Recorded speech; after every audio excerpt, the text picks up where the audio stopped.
안녕하세요. 은혜샘교회 성도 여러분, 최선종 목사입니다. 오늘은 3월 25일 룻기 1장부터 4장까지를 함께 살펴보도록 하겠습니다. 그러면 바로 1단계 본문 내용 파악하기를 시작하도록 하겠습니다. 1단계 본문 내용 파악하기를 모두 마쳤습니다. 오늘 또 따로 질문은 만들지 못해서 바로 4단계 본문 묵상하기로 넘어가도록 하겠습니다. 4단계 본문 묵상하기까지 모두 마쳤습니다. 이제 마지막 5단계 적용하기인데요. 저는 오늘 두 부분을 좀 많이 묵상을 하게 됐는데, 먼저는 1장 16절에 룻이 하는 말이 좀 많이 와닿았습니다. 이 말을 좀 많이 묵상을 하게 됐는데요. 룻이 이르되 내게 어머니를 떠나며 어머니를 따르지 말고 돌아가라 강권하지 마옵소서. 어머니께서 가시는 곳에 나도 가고 어머니께서 머무시는 곳에 나도 머물겠나이다. 어머니의 백성이 나의 백성이 되고 어머니의 하나님이 나의 하나님이 되시리니 라고 얘기를 합니다. 17절도 보면 어머니께서 죽으시는 곳에서 나도 죽어 거기 묻힐 것이라 라고 얘기를 합니다. 이 부분을 보면서 참 시어머니인데 극진하게 모신다라는 생각을 했습니다. 먼저 룻의 관점에서 봤을 때 룻이 참 시어머니를 극진하게 모신다, 공경하고 효를 참 다한다라는 생각을 했습니다. 돌아가라고 했거든요. 분명히 나오미는 돌아가라고 했습니다. 자신의 두 며느리에게 너네들 돌아가 라고 얘기를 했는데 한 명은 돌아갔어요. 근데 룻은 결코 돌아가지 않겠다면서 이렇게 얘기를 했죠. 이걸 보면서 룻이 이제 이후에도 보면은 나오미의 말을 되게 잘 따르거든요. 되게 순종적이고 어른에 대해서 이런 모습들을 보고 지금 그러면서 단순히 그냥 자기가 순종만 하는 게 아니죠. 여기선 떠나가라 그랬는데 떠나가지 않겠다고 이렇게 단언하게 얘기를 합니다. 17절에서는 또 여호와의 이름을 가지고 또 얘기를 하거든요. 그러니까 정말 그 맹목적으로 하라는 대로 다 하는 사람이 아니라 정말 효심이 우러나서 어른을 공경하고 존중하는 마음에서 행동하는 사람임을 알 수가 있습니다. 이런 자에게 보면은 이제 복이 임하는 걸 볼 수가 있죠. 부모님께 잘한 시어머니와의 갈등이 좀 뭐 우리나라에서도 고부 갈등이라는 말이 아주 그냥 관용적으로 잘 쓰이듯이 쉽지 않은 관계인데 그런데도 불구하고 이렇게 효를 다하는 모습을 보면서 참 나도 이제 뭐 제가 며느리는 아니지만 나도 어른들에 대해서 이렇게 효와 공경을 다하는 내가 되면 좋겠다. 하나님께서는 이런 걸 되게 기뻐하시거든요. 이런 자들에게 복을 주시고요. 또 이 가계를 통해서 이 이방 여인 룻을 통해서 다윗이 태어나죠. 이런 것들도 보면 분명히 하나님은 우리가 이렇게 부모님을 공경하고 어른들을 존중하고 이렇게 하는 걸 굉장히 좋아하시니까 10계명에서도 나오고 이제 제가 몇 번 나눴었지만 살인과 같은 항목으로 부모님께 순종하지 않는 죄가 있습니다. 이런 걸 보면서 계속 다짐하게 됩니다. 어른들에게 잘하자, 그리고 부모님께 잘하자 이런 생각들을 좀 하게 되고요. 또 한편으로 들었던 생각은 이제 그 나오미의 입장에서입니다. 나오미의 어떤 그 룻기의 1장부터 4장까지 전체적으로 보면 나오미라는 사람이 사실은 이제 이건 좀 딴 얘기인데요. 사실은 히브리어 원어로 보면 노우미가 맞는 말이거든요. 근데 이제 나오미로 굳어져 버리긴 했는데 이제 그 모음을 어떻게 읽느냐에 따라서 이렇게 뭐 차이긴 한데요.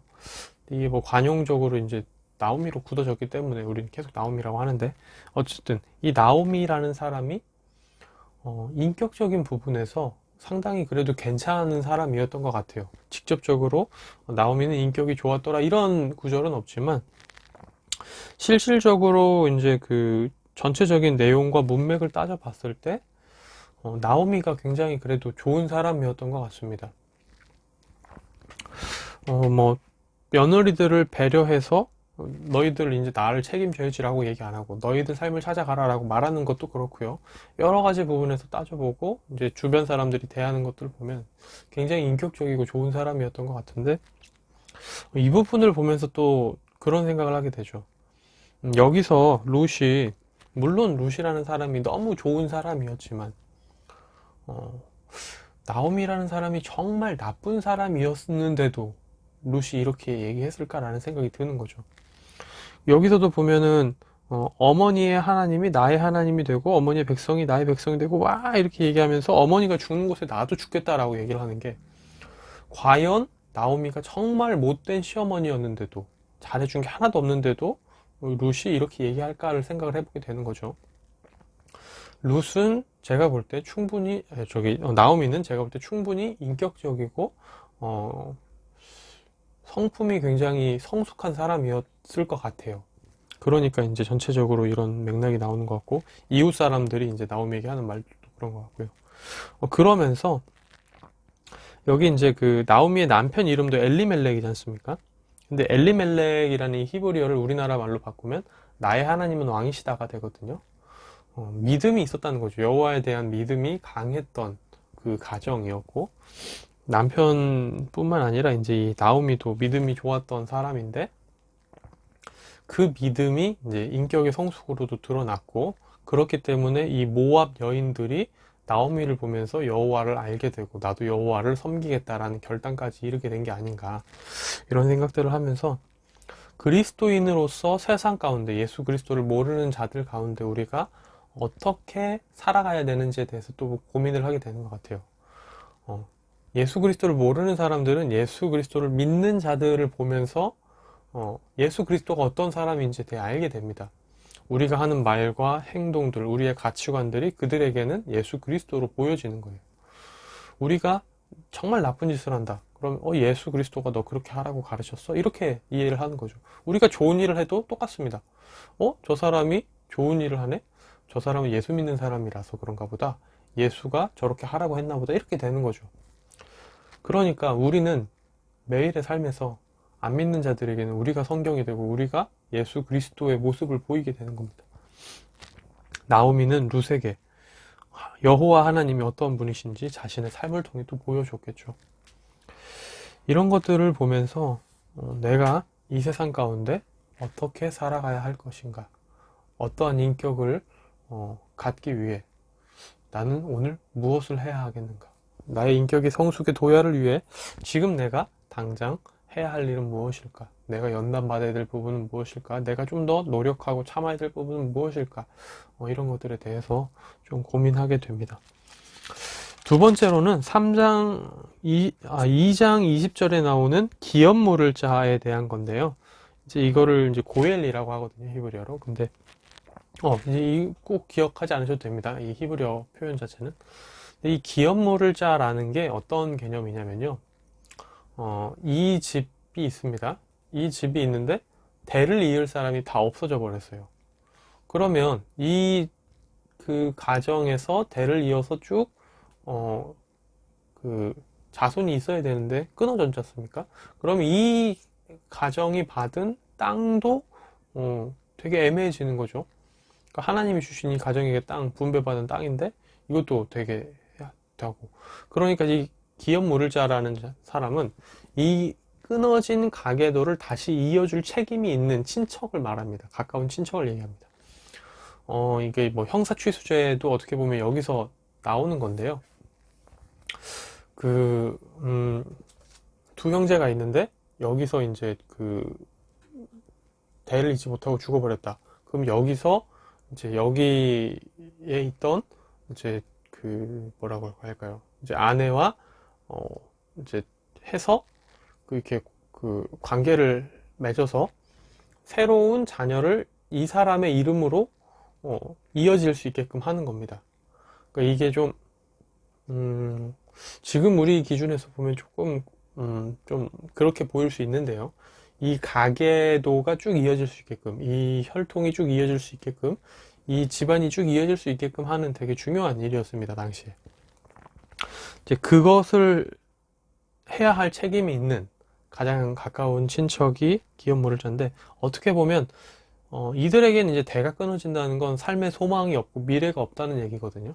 근데 삶의 소망이 없고 미래가 없는 자들에게 희망을 주고 이제 그 소망을 회복시키는 존재입니다. 그렇기 때문에 이 기업 모를 자, 고엘이라는 개념은 우리가 쭉 성경을 읽어가면서 앞으로도 계속해서 볼 수 있는데 이스라엘 민족의 기업물을자 고엘로서 여호와 하나님에 대한 호칭이 나옵니다. 대가 끊어진 것 같고 현재의 소망이 없고 미래가 없는 것 같은 그런 이스라엘 민족에서 다시 소망을 달라고, 다시 대를 잇고 다시 우리가 희망을 가지고 소망을 가지고 미래로 나아갈 수 있게 해달라고, 우리를 책임져 달라고, 우리를 구원해 달라고 이제 그렇게 얘기를 하는 거죠. 이 고엘이라는 것은 구원자라는 의미도 포함하고 있기 때문입니다. 그래서 이제 이 고엘이라는 개념이 하나님께로 계속해서 나오거든요. 시편도 그렇고 이후에 보면 그런 표현들이 나오는데, 이 구원하시는 하나님, 우리에게 소망이 없고 우리에게 미래가 없다고 생각할 때 지금 우리 이 암담한 현실을 바꾸시고 우리를 이 구렁텅이에서, 절망과 슬픔의 구렁텅이에서 꺼내 주실 수 있는 그런 하나님께 좀 더 집중하는 내가 되면 좋지 않을까라는 생각을 합니다. 그러니까 정리하자면 삶의 소망이 끊어지고 미래가 없는 자를 구원하시는, 실제로 그랬죠. 우리는 죄로 인해서 사망으로 갈 수밖에 없었죠. 소망이 없었습니다. 근데 예수 그리스도 통해 우리에게 영생을 주시고 구원하셨죠. 그 은혜를 더 묵상하고 기억하고 그 뜻대로 살아가는 내가 되면 좋겠다, 이런 생각들을 좀 하게 됩니다. 그런 의미에서 감사하고 또 묵상하는 그런 오늘을 보내야겠다는 생각으로 제 두 번째 적용을 잡게 됩니다. 네, 오늘의 큐티는 여기서 마무리가 되고요. 내일 다시 뵙도록 하겠습니다. 안녕히 계세요.